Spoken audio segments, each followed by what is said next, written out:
Is there a conversation with a loved one that you've been putting off because you're afraid of what they'll say or what you'll have to admit? I feel like we've all been there at some time. And that brings us to today's guest. I'm so happy to have you with us today, Yvonne.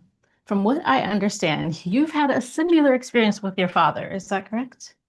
I did. I did. Yes, yes. Can you tell Um, us a little bit about that?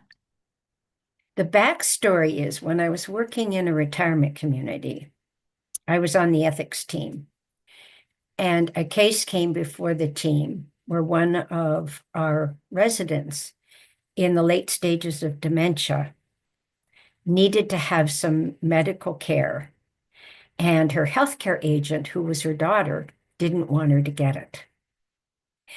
And the woman herself had a thing called an advance directive. And that set up how she wanted to be treated when the end came. The problem was her advance directive was written in another state, and we couldn't honor that because the state of Pennsylvania didn't have the wording in advance directives. So the case ended up going to court, and the court allowed for the woman to get medical treatment. And if the medical treatment didn't work, then her daughter could step in and say, just let mom go. I thought, does dad have one of those? It never occurred to me. So at the time, dad was about 82. He was a brittle diabetic. We lived 6.5 hours away from each other, one on the western part of Pennsylvania, the other on the East Coast. So I called him and I said, Dad, do you know what an advance directive is? No, what's that? And I said, it's a document that at the end of life, you get to say how you want to be treated. What do you think? And he said, I've never heard of anything like that before. And I said, well, here's what we can do. I'll find an attorney. I'll set up the appointment. I'll come back home and we can go together. So we did it. And dad made me his legal healthcare agent. So when the time came, I could orchestrate his passing. If it hadn't been for that case in front of the ethics committee, I wouldn't have known about it. And I probably wouldn't have done it. Interesting, interesting. I wonder how many other people out there are not familiar with this possibility that they have to help their loved ones to pass in a way that is authentic to what they want and what they desire. And so let's take it back a few steps. Was this after you had already created that relationship with your dad, or did this happen beforehand? This happened beforehand. The relationship I created with dad started in 2008. And I think the document we did was in 2006. But I can say that when it came to care and dad's living alone, he really depended on his children. So my brother would do things for dad. My sister was a nurse. She would do things for dad. Because I worked in the retirement community and I knew that whole industry, I would do things for dad. So as a family, we kind of had it covered. But no, dad didn't have this document that I didn't know about. And I certainly didn't want him to experience what I was seeing in real time. And I learned as I went through this process with him that folks that don't have advance directives, at the end of time, at their ending, at their passing, families can go into chaos. It can be absolute chaos because the resident or the person themselves has never said, this is what I want. And so one child may think this way, another child may think that way. Um, Some children want to try and keep their parent alive no matter what, no matter the condition of their parent. I mean, it just can blow up and cause chaos that impacts the entire family. And seeing that over and over again, I didn't want that for Dad. I wanted him to get what he wanted. Along the way, when it started in 1908, for us bridging this gap of distance that had been between us, other things came up in our conversations that were just absolutely wonderful and endearing. And I began to sense this shift in my father where he was beginning to trust me in a way that I'd never felt before.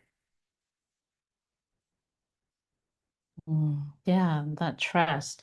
Can you walk us through what a day was like with your dad before you got to that point where you were able to build that trust? The telephone was our way of connection, and I probably talked to my father once or twice a week. And he was on dialysis. He had lots of medical visits. He had lots of medical reports, and we would talk about those. Okay, so how was dialysis day? How was your visit with the doctor? Are the people that cross the street that take care of you, is everything going okay that way? And then we'd stall because I'm not a sports fan. I don't know from basketball. I don't know from football. I don't know from baseball. And those are the conversations my sister and brother could have with him that would carry on. So there ended up a lot of times just this blank spot. And okay, Dad, I'll call you sometime next week. End of conversation. But on the particular night in 2008, he told me this cockamamie off the wall story about, of all things, making an emergency landing in a B-24 near the end of the war in freed Belgium. And I was like, whoa, where's this coming from? So I said to him during the call, I said, let me get a pencil and paper. I want to take notes. His exact words were, what the hell do you want to do that for? I said, this is good stuff. I'd like to write this up and save it for the family so they have it as your story. The next week, and I don't know where this came from. I honestly don't know. But I said, Dad, if you're willing, start at the beginning. How did you get into the war? And that was it. Every week, story after story after story after story came rolling off of his tongue. And they were so unique and so colorful and so mind-blowing to me that at some point I thought, I've got a book. World War II history, you know about D-Day, you know about the Battle of the Bulge, you know about Eisenhower, you know about Churchill, you know about Franklin Roosevelt. But here was this ordinary guy. And curiously, he never would have had to have gone. He learned between 1939 and 1941 how to repair the airplanes that new young pilots, in his words, would bust up. That gave him a presidential deferment, and he never would have had to have gone. But he repaired a plane, and the co-pilot, or rather the pilot who was going to take it up for a test run, told my dad to get in. And my dad said, I didn't want to fix him anymore. I wanted to fly him. So that's where these stories started to go. And along the way, I think I know exactly the point at which our relationship started to shift. Dad was stationed in Miami Beach for basic training. And he was billeted in a hotel. So I said, which one? He said, I don't remember. I said, well, where was it located? He said, well, it was at the intersection of Collins Avenue, and I think he gave me the other coordinate. So you can Google anything. So I Googled hotels at those coordinates. I sent him a picture of one via email. Nah, that's not it. Number two, nah, that's not it. Number three, nope. Number four, yes, that's the one. Good work. Love you, Dad. And what I think is that gave him this idea about how much searching I would do to get it right, to make sure that the notes that I were taking, that I was taking, would be accurate to his stories. So we went on from there. And because I'm a psychotherapist, when we got to the nightmares that he had after he came back from the war, I could explain why they happened. They didn't have the knowledge at the end of World War II that I had as a therapist when Dad was telling these stories. And in particular, he's on a bombing run. There's flak happening, which is bombs exploding up at the altitudes that these planes were in. And they would hit the planes and the planes would go down. And he's watching these go down. And in the dream, his plane gets hit.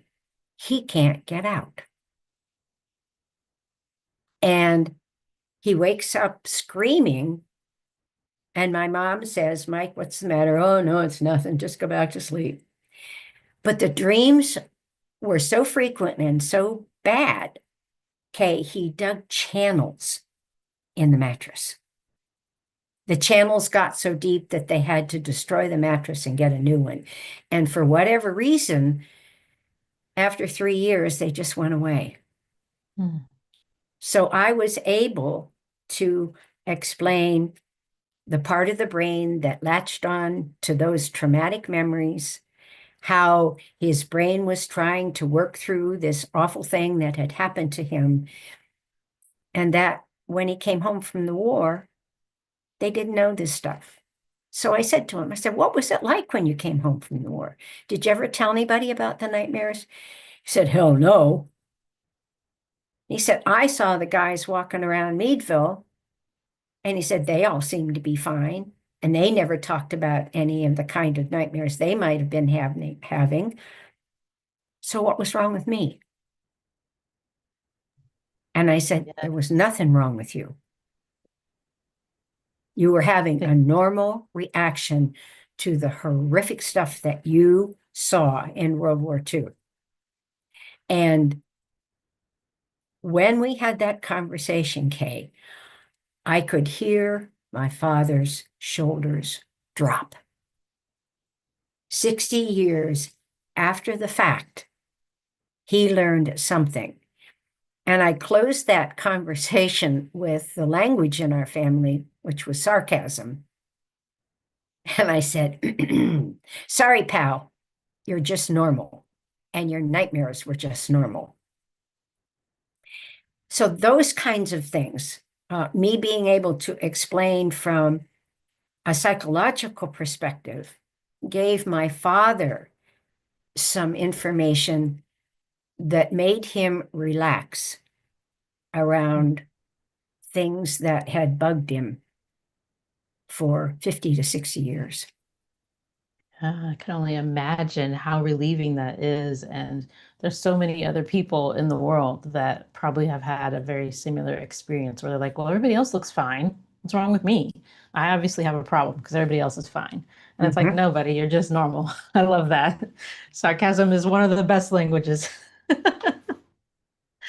So yeah, I love bringing that you're able to bring us into that story and that you were able to get to that point where your father just trusted you to share all of his stories and his feelings and his thoughts with you. That is so beautiful. And that you were then able to turn it into a story for others to read and be able to understand what his experiences were like. And Mhm. that's why I'm so happy to have you here today with us so that I get to share you with my audience. So today I get to sit with someone who has spent her whole life in the space between silence and story. Yvonne Caputo has been a teacher for 18 years. She's led human resources at a retirement community. She has worked as a corporate trainer and consultant, and she has sat across from clients as a psychotherapist. She holds a master's degree in both education and clinical psychology, but what she is really known for is being a storyteller, the kind who can widen the eyes of a room full of students or soften the pain in a client who has been carrying something heavy for years, like she shares she did with her father. Her first book was Flying with Dad, and it came out of a relationship that spent most of its life in silence. Her father was a World War II veteran, a B 24 navigator, and like a lot of men from that generation, he did not talk about what he carried home with him.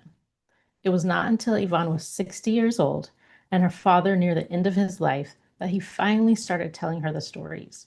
And what surprised her was what came next. Her second book, Dying with Dad, grew out of a question her readers kept asking her, not about the war, but about how she found the courage to have the hardest conversation of all with her father before it was too late. Yvonne lives in Pennsylvania with her husband, Kirk, who she calls her best friend, along with their three children, three grandchildren, and their Bernedoodle Ellie. And I'm so glad to have her here today. Thank you so very much for joining us and sharing your story with us, Yvonne, and bringing us into your world. And hopefully, this conversation will help others that are trying to have those tough conversations with their family members, trying to get to know their family members better, and all of the wonderful things that happen with relationships and questions and stories and getting to know each other deeply and to honor our values and our thoughts and our ideals. So I love what you were sharing with us earlier about the conversations with your father and what changed as you guys got deeper into the things that he experienced. And I'm just wondering how you felt as he opened up to you. What was that experience like from your perspective? I loved every minute of it. It was, now that I think about this is just an aha. I was ready to hear the stories. If Dad had opened up with those stories when I was a teenager, I'm not so sure I would have been ready. So I was ready to hear the stories. And I understood as they developed why my dad was distant. He was greatest generation. His mother died when he was 10.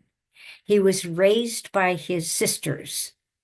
He was the glorious baby born in the United States. He was automatically a citizen. He graduated from high school, which his brother and sisters did not do.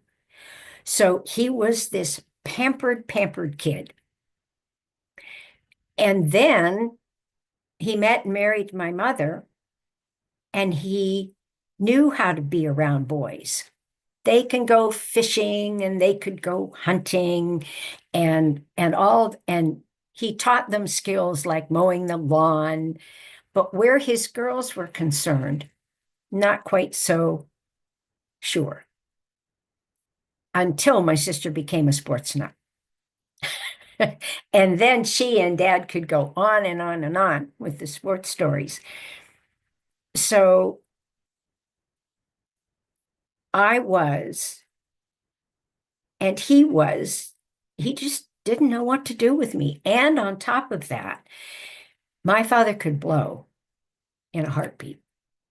One of the stories in my first book is standing outside the door into the living room, wanting to go in and ask for 35 cents to go for a dance, go to the dance on Saturday night. I didn't go in the first time, didn't go in the second time, didn't go in till the third time because it was getting close to the time to go to the dance and I needed the 35 cents because I knew when I asked for it, he would blow. And so admittedly, I was afraid of my father. I was afraid of the anger that came so readily. Well, when I learned about the trauma, I understood the anger. And the anger it wasn't directed at me. The anger was directed to the place that he didn't know about. He didn't know where it came from. He didn't know why it was there. So the book helped me understand the man who was my father. The more I understood him, the closer that we got. The closer that we got, I would call him and he'd answer the phone. And after, hi, how are you? He would say, Yvonne, I just want to go. Mm. And I'd say, tell me. And he'd say, oh, it's been a bad week. The dialysis didn't go. I don't like the doctor's report. I hate living all by myself. I can't drive anymore. I have to, I have to be waited on by people, and then I have to pay them. So there were these reasons. I mean, his life wasn't active. It wasn't the way it used to be. He wasn't flying model airplanes. He wasn't working with the crisis that would happen. He wasn't on his ham radio. I mean, all of the things that had been meaning to him had left him. So it was very frequently that he would say, I want to go. And my response was, tell me. So that he had a way to just put this out in the ether. But then there were times that I'd say, you haven't mentioned going for a while. Where are you? And he said, nah, I've had a couple really good weeks. This has been fun. People have come to pick me up and I've gone out with people for lunch. It's been a pretty good week. Now I'm not ready for the other side of the grass. So it just became like me asking what he had for supper. Mm. That's nice. That's nice that you were able to go from that silence and that fear to that closeness to where he's sharing his innermost feelings with you in real time. Like, I'm done with this. This is boring. This is painful. I'm ready to move on. And then it's like, oh no, today was great. And I love that. Yeah. That reminds me of a story with my grandmother that she was fine health-wise. But she would always say, like, I've had a great life. I'm ready to go at any time. God can take me when he's ready. She'd always say those kind of things. And then one day I was talking to her on the phone and she goes, man, we just had an earthquake and you should have seen me trying to save my life. It just reminds you how a lot of us may have those moments where like, oh, this is terrible and I'm done with this or I'm bored or whatever it is that's going on with life. But at the end of the day, we all really we want to live. We want to live a good life. We want to live a full life. We want to live a joyous life. And it's great that your dad was able to share both sides of that story with you once he had opened up, like today's been good and today's hard. And that's And beautiful. I had assistance in this. I Mhm. was on the third floor in the retirement community, and I wanted my office there because I wanted people to come in and see the vice president of human resources without having to look around who's going in and why is she going in to see Yvonne, what's all about, the rumor mill. But on that third floor were a lot of residents. Their apartments were there, and they would walk past my door, and sometimes they would just wave. But many, many times they would come in and sit down. And eventually, Yvonne, I want to go. And I got used to hearing that. I got used to the idea that some people are just ready. And so I learned how to listen. And what our staff would do, and I countered this when I did training with them, is, oh, don't say that. We want you here. What would our life be without you? Totally disregarding what the resident had said, totally invalidating what they were saying. So I said, when that comes up, just say, tell me, what's going on? How are you feeling? And then sit back and listen. And you don't have to be frightened. And they're talking about dying isn't going to make it happen.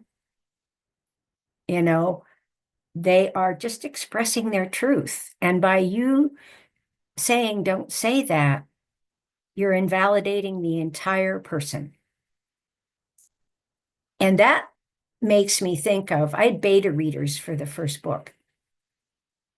And when the second book was suggested, I got in touch with them and I asked them what they thought about, the scenes in Flying with Dad, where I had conversations with Dad and where I was with Dad when he passed. And one guy who was 85 said, Yvonne, I didn't know I had to have that document. I didn't know anything about that. And he said, now I'm going to get it done because I don't want my family to go through chaos. One person who was in her 40s said, well, every time my parents bring it up, I poo-poo it. I shut it down. I say, we don't need to talk about that now. And then the final, most poignant one was one of the writers in my group had acute illnesses. She was in her 50s, and she said, I need to get this done because I think I'm close to wanting to call it quits. So that's the feedback that I got that really propelled me to write Dying with Dad. Yeah, that's really interesting. And I don't have a lot of, information or experience with these advanced directives, but I do know that I found out when my grandmother went to the hospital at the end of her life, unfortunately, after the whole family, arguing over, does she get this surgery or not? Do we do this or not? They finally cut her open, even though I told them not to, and found out they couldn't even do the surgery they wanted to do for her to save her life. And they went on to make her as comfortable as they could. And she did wind up passing in the hospital. And they had, brought her back to life and done all of these things. And then they found out that she had to do not resuscitate. So is there a way that people are going ahead and getting these things set up on their own? And how do we make sure that they let their family members know that they have these things in place so that if you do wind up in emergency in a hospital setting like she did, your wishes can be honored? Well, at the retirement community, our chief of operations came back from a conference with a pamphlet called The Five Wishes. It costs $5. It's legal in 46 states. It asks 5 questions. And under each questions, there are a variety of different answers. And if you come across something that you don't want, you put a mark through it. So when I learned about this, Dad already had his attorney drawn one, but there were questions in the 5 wishes that I hadn't asked Dad. How comfortable did he want to be? What did he want his family to know? What kind of funeral did he want? Did he want to be cremated or did he want to be buried? I mean, just all these really intimate questions. So I got back in the car, the 5 wishes, this blue document down on the passenger seat, me kind of trembling the whole way home because what kind of mood was Dad going to be in? He was in the hospital again. I walked into his room and he was bright and chipper and cheery. And I said, go for it. So I said, I've got another thing I want to go over with you. Is that okay? And he said, yeah. He literally picked up his legs, shifted over to the side of the bed, patted a place for me to sit down. I sat in his warmth and put the 5 wishes in front of him. And question by question, we went through it. When it came time for some of the questions, one of the questions was, do you want to donate your body to science? Dad's response was, hell no. I'm 85 years old. I can't imagine that my organs are anything but rotten. Who in the world would want them? Okay, so we crossed that one out. When it got time to talking about the funeral, he said, my dad was Roman Catholic. He said, I want a high mass. I want all the smells and bells. I want my nephews and grandsons to be my pallbearers. I want your husband to sing. And he'll do the Ave Maria, the Lord's Prayer, and Amazing Grace. and you'll sing with him. I mean, he just literally just really got into this flow of what he wanted. So everything that we as a family needed to know was in that document. And all it took in the state of Pennsylvania was for it to be witnessed by two people. In the state of California, it requires a rotary. Yeah. Okay. So I just knew exactly what he wanted. And when he passed, and I'll tell the story of how he passed in a little bit. But when he passed, we were sitting in the office of Father Gramata. And my brother said, I don't know how this works. And I said, da da da da da da da da da da da da. This is what Dad wants. And I said to Father Gramata, I said, please don't do that thing where you ask people to talk about Dad. He doesn't want it. Because he said, if they hadn't said it to his face, then they damn well better not say it at the funeral. My dad was a character. So there wasn't chaos. There wasn't angst. We were able to follow Dad's exact wishes. So we had been to see, Kirk and I had been to see Dad at Christmas in 2009. We had driven back across the state.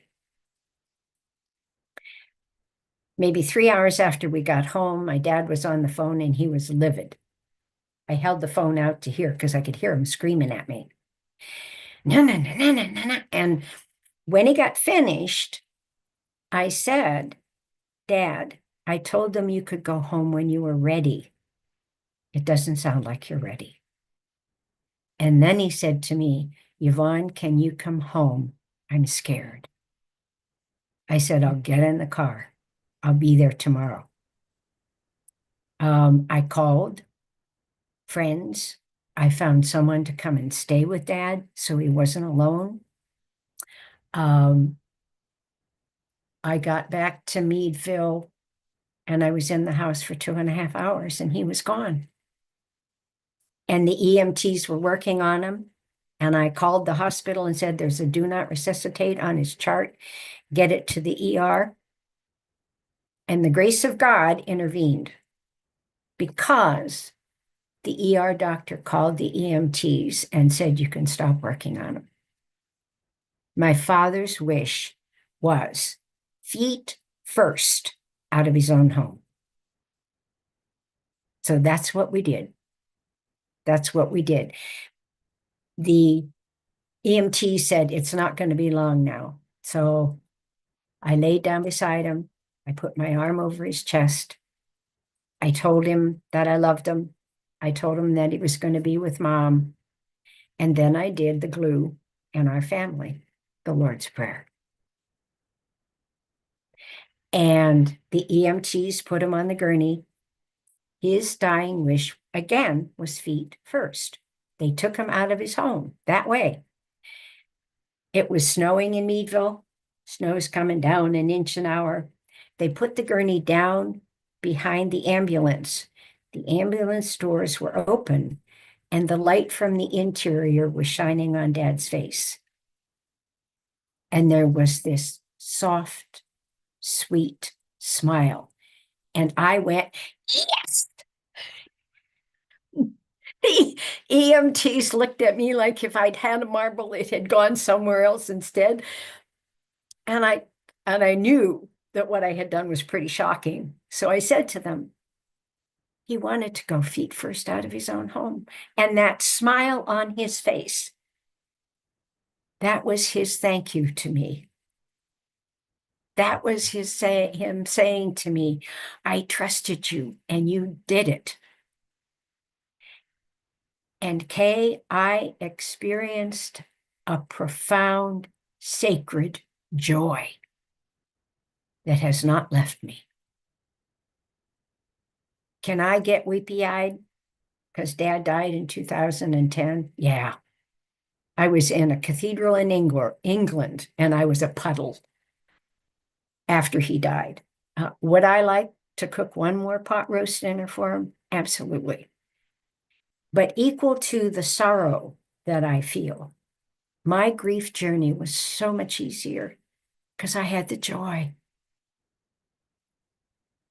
And I can look at my dad's picture, it's right over here. I can look at my dad's picture and that joy comes rushing back. That's what I want other people to experience. And in order to do that, you have to have those conversations. My best friend got the 5 wishes and she was going through it and she called me and she said, I don't know what to do with this. You know, I don't know if my family would like this. I don't know if my family would want this. And I said, Mary, it isn't about what your family wants.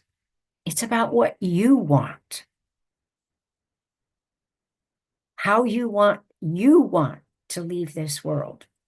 So that's what an advanced directive, or preferably for me, the 5 wishes allows you to do.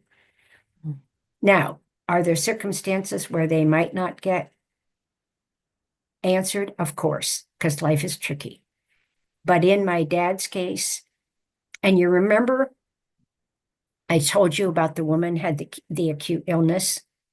Well, we received an email that she had chosen hospice. And she wanted to talk to the writers in her group. I had 8 minutes with her.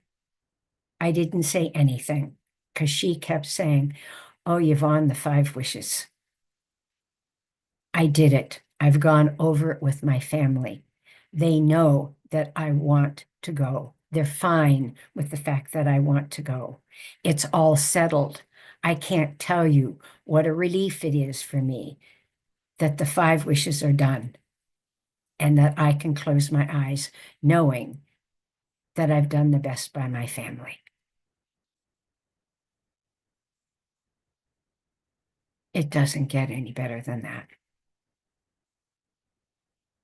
Yeah, yeah. I just want to go back to the moment when you said your dad said that he was scared. How was that conversation different from the other conversations where you tell him to tell me and he'd tell you he wanted to go? And how did you know that this one was where you needed to show up for him? It's only the second time in his life that he told me he was scared. Mm. One time, when he saw flak for the first time that he was out on a mission, he said, I was so scared I peed myself, short-circuited his heat suit, which is one of the fabulous stories. And then this is the second time. If my dad is saying to me, I'm scared, that means I get in the car and I go. Yeah, I just definitely. knew. I just knew. I didn't know he was going to pass while I was there, but I knew that there was something that he needed from Mm. me that I needed to honor. Mhm. Just knowing that you needed to be there after having those conversations with him and getting to know him and how he speaks and how he presents himself and shares his emotions, you were able to say, hey, he needs me there and I need to get there as soon as Mhm. possible. Yeah, that's really great. For people that are having a hard time maybe reaching a loved one or a parent because of that anger or that separation because they don't really have things in common, what would you say that they could maybe do to find a common ground or a way to start having these conversations? Ask open-ended questions, sit back and listen. Hey, Mm, Dad, what was it like for you when you were a kid? How is it different? And listen. And if you pick up on something that's, all right, so Dad's in basic training, out doing calisthenics on the beach, has diarrhea, goes to the slit trench, grabs a hold of the bars, drops his drawers, is so weak from dehydration, he fell in. They picked him up, threw him in the ocean, and then took him to the base hospital and treated him with arsenic. Oh, your face says it all. So I said, no way, Dad. And he said, yes, way. So I researched it, and absolutely arsenic was the treatment until 1943 or 44 when penicillin was finally mass produced.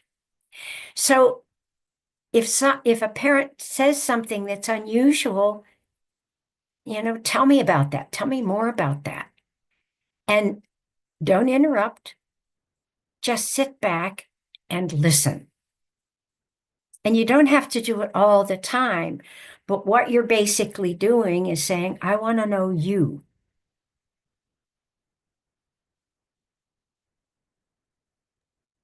Yes, just trusting them to share their stories and receiving their stories and their experience without trying to make it something or analyze it or any of that.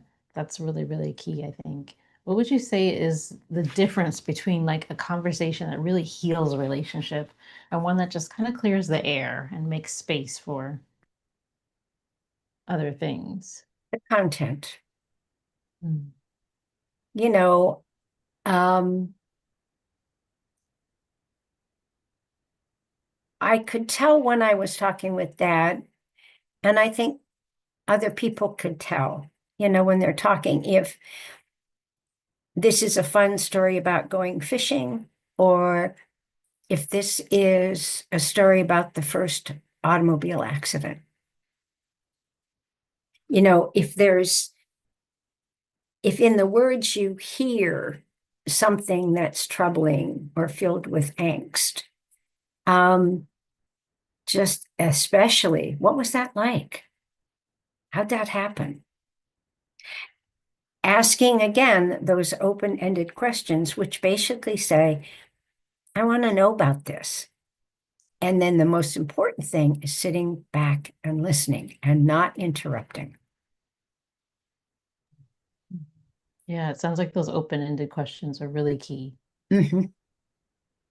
And I always try to avoid asking why. Why'd you do Mhm. that? Makes people defensive. Why questions tend to make people defensive. So how or when or where or those Mhm. softer questions. That's a good one to know. Yeah, to think about that, the difference between why and how. Uh-huh. Because why definitely does put people on, okay, now I have to explain myself kind of setting, where how it's like, oh, well, this happened and then that happened. It's kind of a different angle to come about almost the same question. You get a similar response, but not with the defense, the wall of trying to justify your thoughts or your reasonings or whatever happened. So I think that's really, really helpful. And you said that your experience as a psychotherapist and working with the people in the retirement home really helped with this. Could you share more about that with us? How that came into like your reasoning of how you asked these questions of your dad and what you thought might be beneficial? Being a teacher and being a psychotherapist, I learned that asking open-ended questions would give me more information. If I ask open-ended questions about something that a student was struggling with, I would probably get a clearer idea of where the struggle was, or a clearer idea of what direction they were trying to take. So, and then of course, psychotherapy is about asking those open-ended questions because the healing comes from the telling of the story, from having somebody sitting there and just hearing the story and not interrupting and not and validating, and validating. So that's where the open-ended questions came from. And when I was in graduate school to become a psychologist, one of the professors said the most difficult thing that you're going to have to learn to do to be a good one is to listen. And I didn't say anything out loud, but in my head, I said, oh, it's easy to listen. You just sit there. What's the big deal about listening? Uh-uh. When you're really, really listening, you're listening for content, you're listening for emotions, you're listening for the story. And it took me time to learn to do that. Definitely, yeah, listening and processing. I think that people forget the processing part in that listening of what are you doing with that information after it comes into your ears. And for a lot of our viewers that are just ambitious, high achieving moms, and they do all the things all the time, I think that this concept is really, really beneficial to them. Maybe we can share with them some kind of ways that just this very concept of being able to ask open-ended questions and hear that response can help them in their work life, their home life, and all of those arenas. Well, I do have a story, of course. Hmm. Yeah, Um, Actually, two. When I was working in the retirement community, I began to feel this distance between the chief of operations and myself. It wasn't comfortable between us. I could just tell. So I went into her office and I sat down and I said, I don't think things are going well between us. What am I doing? And she said, you don't follow through. I'm bothered by how you don't follow through. You say you're going to do something and then it doesn't happen. I had to hear that. And I had to sit still with that. And a normal reaction when you hear something like that is fight, flight, freeze, or play dead. It's the defensive techniques. I had to shut those off. I had to be prepared that I was going to hear something I didn't like, but it was true. And I had to go and correct those things. So one of the things that we need to be able to do is to take criticism. The other story was my first full-time substitute position with fifth graders. So that meant I had them from January until June. And I don't know where it came from. I honestly don't, but I was stood up in front of the class and I waited and waited and waited until it was silent. And I looked at the kids and I said, we're not working well. Something's the matter. What is it? Tim DeVore, back of the class, was going to grow up to be a football player because he was big in fifth grade, broad, big. He looked at me and he said, Miss Caputo, you yell too much. Whoa, you want to talk about a thump in my chest? So I said, it's true. I do yell too much. But here's the thing. I need to get you to settle down and get back on track. And that's the only way I know how to do it. What are you suggesting? And this little boy in the front, I don't remember his name, he said, can't you give us a sign? I said, oh, okay. I'm willing to do that. What sign do you want me to give? And they couldn't give me one. So I said, how about this? How about if I just stand at in front of the class and I cross my arms and I'll just wait. And somebody will see me. And when you see the sign, you'll all just kind of settle down. And that's what we did for the rest of the year. But in order to do that, you have to be willing to accept responsibility that you're a part of whatever it is that's going on.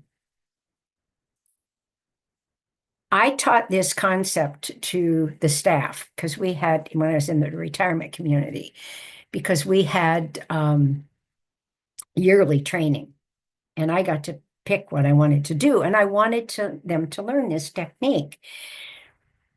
And one of the girls in the class raised her hand and she said, I do this with my teenagers. She said, I'll use the technique called mirroring, where I'll say, tell me what's wrong. And they'll say, well, you did da da da da da da da da da da da. And I didn't like that, Mom, da da da da.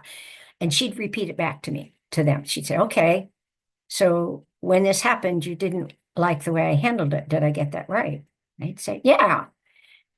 So she would just do that until she got the whole story out and she repeated it back to them and she'd let it go. However, she would go back to the kids and say, I need you to mirror me.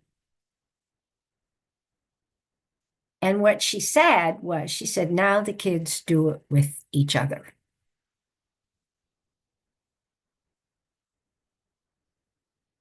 So you want to talk about grabbing a hold of people in your class and wrapping your arms surrounding them and hugging them for all they're worth. This woman had taken what I had taught and she had used it with her kids. And she said, the way she listens to her children when something's wrong is totally different. Yeah, it takes both sides, right? The Yeah. listening.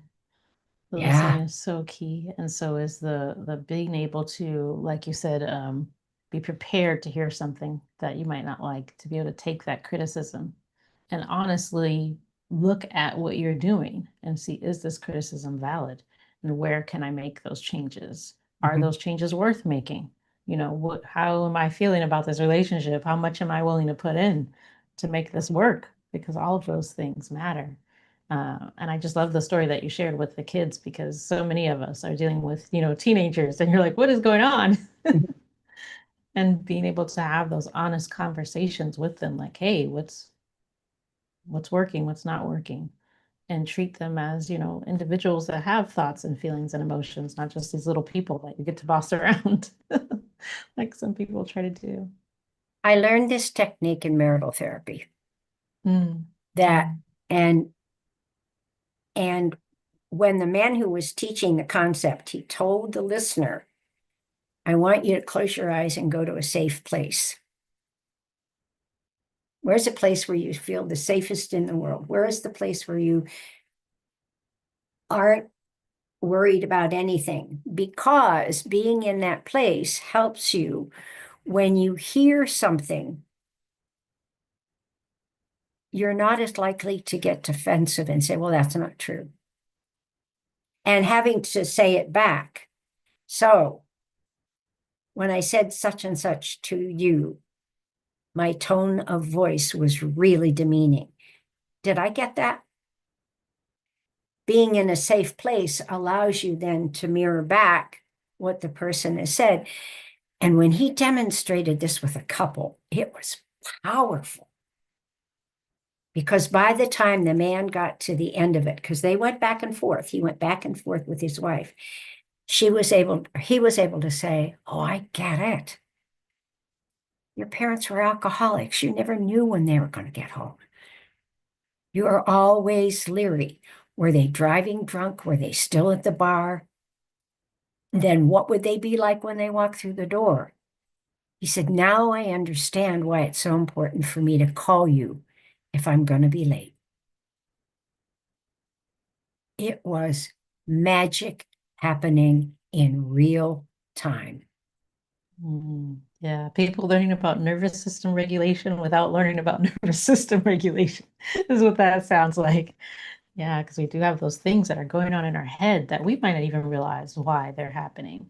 And being able to have those conversations back and forth where you're repeating and listening and able to really analyze and dig deeper can lead us to so many, many great things. And I think that will be very, very helpful for the moms or anybody in the audience that's listening to this talk today, to be able to bring those things into their daily life. And I think that's, hopefully one of the best things people can get out of this is how to have better conversations. And how to honor children's feelings. Mm, yes. Yes. Very true. Very true. If I cried as a little one, I was sent to my room. Mm. My stepdaughter she motioned for me to come to the head of the stairs, and their tears were just. And I went upstairs and I said, what's the matter? And she said, you're just talking about a grandmother that died before I was born. I'm never going to know her. really sad. So I reached over and hugged her and I said, yeah, it is sad. You're right. She's gone and you're never going to get to know her. And that's a sorrowful thing, is to acknowledge kids' feelings. Mhm. Yeah, it can make all the difference in the world because those Mm-hmm. kids are growing up to become our future adults Mm-hmm. and to make decisions and changes and to go through this world with their emotions all out of whack if we didn't pay attention to them and help them through them when they were younger so that they know how to deal with them as they grow older. I Mm-hmm. think that's one of the best things that we can do for our kids is really help them be able to understand and deal with their own emotions. Mm-hmm. Um, because it's like the groundwork for so many other things, right? We don't realize how many things we are doing out of pure emotion. It's a Mm-hmm. lot. Mm-hmm. It's a whole lot. We think we're logical beings that we're doing this thing because it's right or whatever, but a lot of times it's just an emotion. I know we're getting close, but what I teach clients is that negative emotions are internal stop signs. Mm, You get to a stop sign, you look both ways. You don't want to go through that intersection and get creamed. So if there's a negative emotion, name it. I'm angry. mm, Then ask yourself, what am I angry about? And then before proceeding with that anger, how do I handle this anger according to my values and my integrity? So those negative emotions are there for a reason. They're to get you to stop.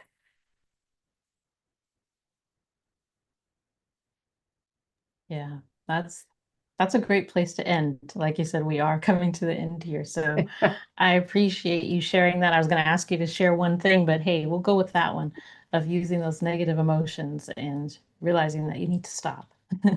Stop, reanalyze, reassess, and then go from there. So, man, we've had a great conversation today. I didn't even get to cover everything, I'm sure. There's so much more to your story and your experience that I'm sure people can get by connecting with you. I'll make sure that your LinkedIn and Facebook are in the show notes, as well as your email if people want to reach out to you directly, because we know that you're working on republishing your books so that they can get those and read them. And I know that you said they can still get them on Amazon for now. Is that Flying with true? Dad, Flying with Dad is still available on Amazon. Dying with Dad, there may be some volumes of it that are still left because they have a supply of them. Uh, Mhm. but I'm going to need to update the files and get everything back up, which may take me a month or so. Yeah, yeah. So definitely keep an eye out for that, ladies and gentlemen, and hopefully you will reach out to Yvonne if you have any questions and you want to know more about her experience or advanced directives and all of these wonderful things. Also, do we have a way of sharing with them how they can get access to the five wishes? Fivewishes.org. Fivewishes.org. Okay, I'll make sure we get that in the show notes too. And to everyone watching, please just drop your biggest takeaway from this conversation in the comments. We'd love to know what you got out of this conversation. We want to know what landed for you today. And make sure you like, share, and subscribe so you do not miss us next Friday at 9 a.m. Eastern Standard Time, right here on the Harmony Principle podcast, where rhythm is not something you find, it's something you return to. Thanks again so much for being with us today, Yvonne. I appreciate you sharing your story and your genius with us. Thank you. It was a pleasure. Awesome, awesome. Well, have a lovely day, everyone. Bye bye.